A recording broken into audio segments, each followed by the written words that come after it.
Hello everybody and welcome back to the channel. It is your boy Shad and today is October 25th. Yesterday was NBA opening night, October 24th. And before we get into the actual on-court discussion about the Nuggets and Lakers game, I want to talk about the day I had before that because it was a pretty big day, honestly. I had work in the morning. I had to clean the entire house. And then I had the TTW live show in Denver. That was so fun. It was so nice to be there and being in that environment. And I think personally for me, seeing the end line goal of what I could be in this space, it really gave me a lot of motivation. After the show, talked to the guys, dapped them up, took a picture with them. You'll see that on the screen now. I just had a really, really good time. It was really nice talking to Kenny. I thank you, TTW, for coming out to Denver. Y'all put on a hell of a show. It was great entertainment. Even next to the big TNT guys, like y'all made y'all presence known and felt. So I really appreciate that. Good show. Hey man, get me on the channel. Anyway, let us talk about this opening night game because there are a few things that I jotted down that I really wanted to talk about from game one. And again, as a precaution as we get into this analysis, this is game one. I know last year I literally uploaded a video called Nuggets Fan Overreacts to a Bad Season Opener. We're not doing that this time around because they played much better. The title is The Nuggets Haven't Skipped a Beat. And it's true.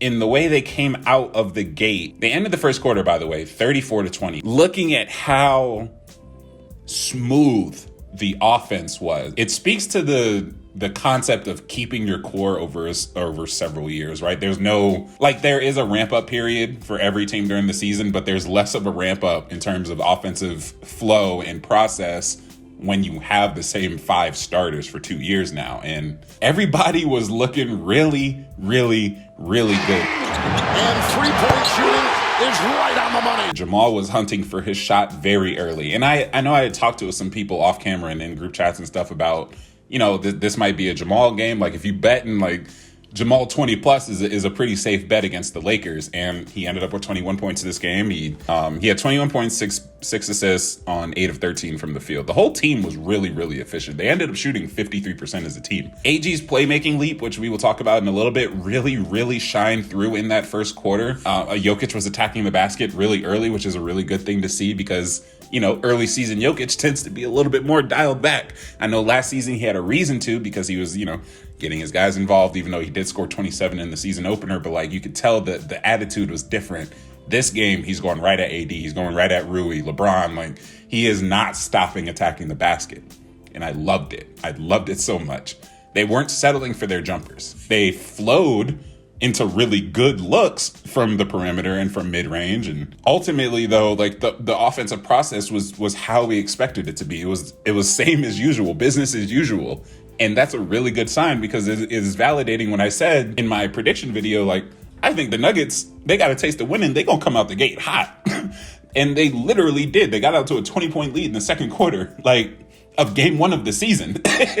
It's mind-blowing. And it's really fun as a fan and as an analyst to watch this offense flow. Real quick, I do want to touch on the defense a little bit because the Nuggets defense does deserve a little bit of praise. The Lakers shot 10 of 29 from 3. That's 34%, which is about what the Nuggets held their opponents to last season. And I looked at all of the missed threes again before I started recording. And by the way, thank God that we can click on stats again on NBA.com because not being able to do it during preseason games was kind of irritating me a lot. But if you look at all their missed threes, a Nugget more times than not is in their face. A Nugget has their hands up. AG's contesting with his 7-foot wingspan. MPJ is contesting with his 7-foot wingspan. We've got guys and rotations that are now, I think they're covering the 3-pointer better than they have. And there was one play in particular, and I'm sure a lot of people know where I'm going with this. It was a second unit heavy rotation with Jamal Murray on the floor. There was one Lakers possession that ended in a block for Peyton Watson where their rotations on the perimeter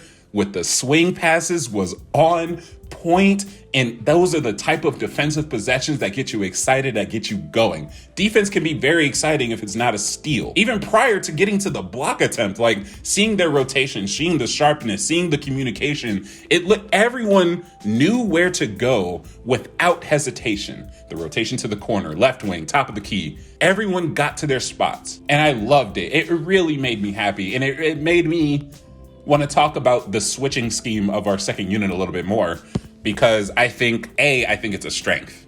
You got guys like CB and Peyton Watson and Zeke Najee, I believe is the defensive core of that backup unit. Those three guys can switch. Those three guys have shown that they can guard both the perimeter and the paint when called upon. Peyton Watson had one block. Christian Brown had one block. And dude, I tweeted it a couple times about Peyton Watson in general, but about CB and Peyton on the court together. I think they present such a unique defensive problem for opposing offenses, because these guys both are very capable of being perimeter defenders, but they're so athletic enough to be help defenders at the rim, and they have really good timing on their defense when it comes to the lane, when it comes to jumping for block attempts. These guys know how to play defense. That is their MO. That is their specialty. And while the offensive side of the ball for both of them was not around, I think they only ended up playing 19 and 10 minutes for CB and Peyton respectively. You're not looking for them for their offensive production. You're looking at them to be your help defenders. You're looking at them to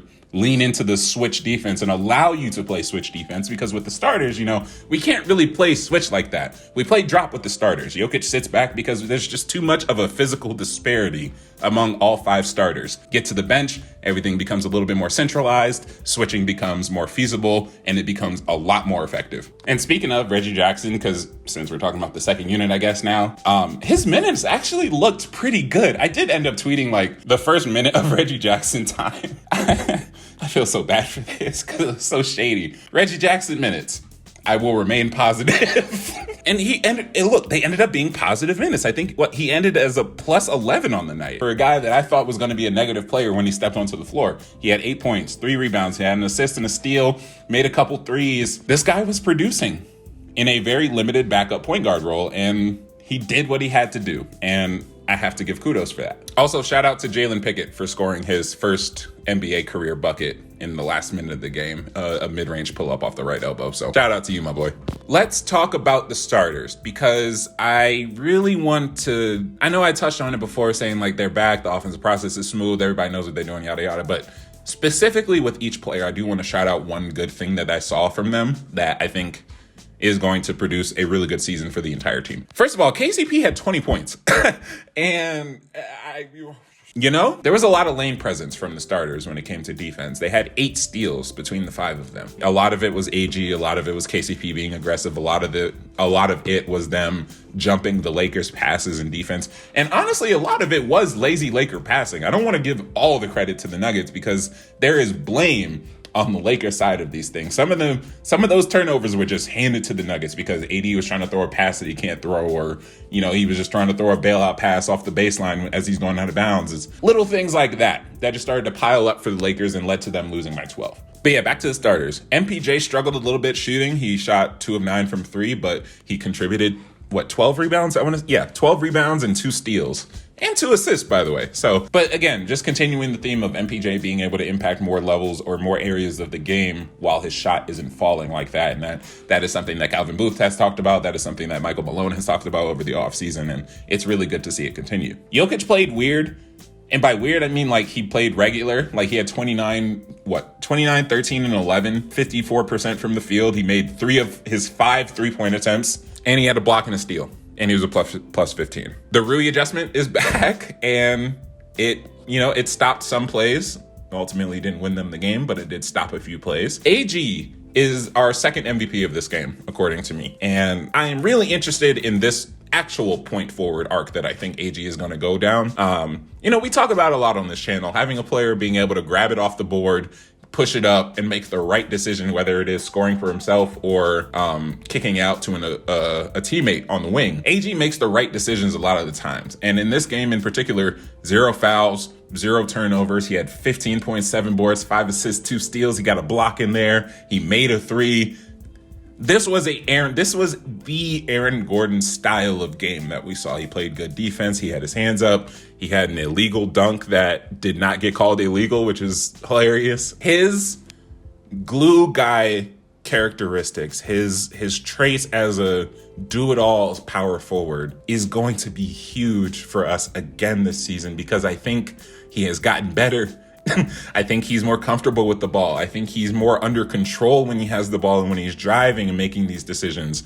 Running the brakes, like I just said, is really fun to watch with with having the ball. Like, there's a lot of things to look forward to with AG's season, but this game was a really good tone setter, I think, for him. And that'll about do it for me. I don't want to go too deep because, again, this is game 1 of the season. Oh, I do want to talk about some of the good things that I saw from the Lakers because I do want to, balance it out just a little bit, but they will have the tail end of this video because a lot of Lakers fans on Twitter have been acting out of their ass and consider this a punishment? I don't know. Taurean Prince was making some shots. He was making some shots. He finished the game with 18 points, and he went on a little burner there to start the game. Yeah, back-to-back threes in the first, and it was like, okay, Taurean Prince is here. The scoring arc is here. Fine. LeBron has his pop back, and he looked good physically. He looked good on the court. 0 turnovers again for him. He had a really good 21-8-5 on 62% shooting. Like, it was a LeBron game. He slowed down a little bit, trying to pass the torch over to AD, who ended up scoring 0 points in the second half. 0 points on 0 of 6 from the field. Crazy. He ended with 17 and 8. Just wasn't working. He shot 6 of 17 from the field. It was a rough game for AD. But again, the defense is always there. The anchoring is always there. So that is a plus for them. And that'll do it here today. Thank you guys so much for watching the video. I'm Shad. I'll talk to y'all later. Peace.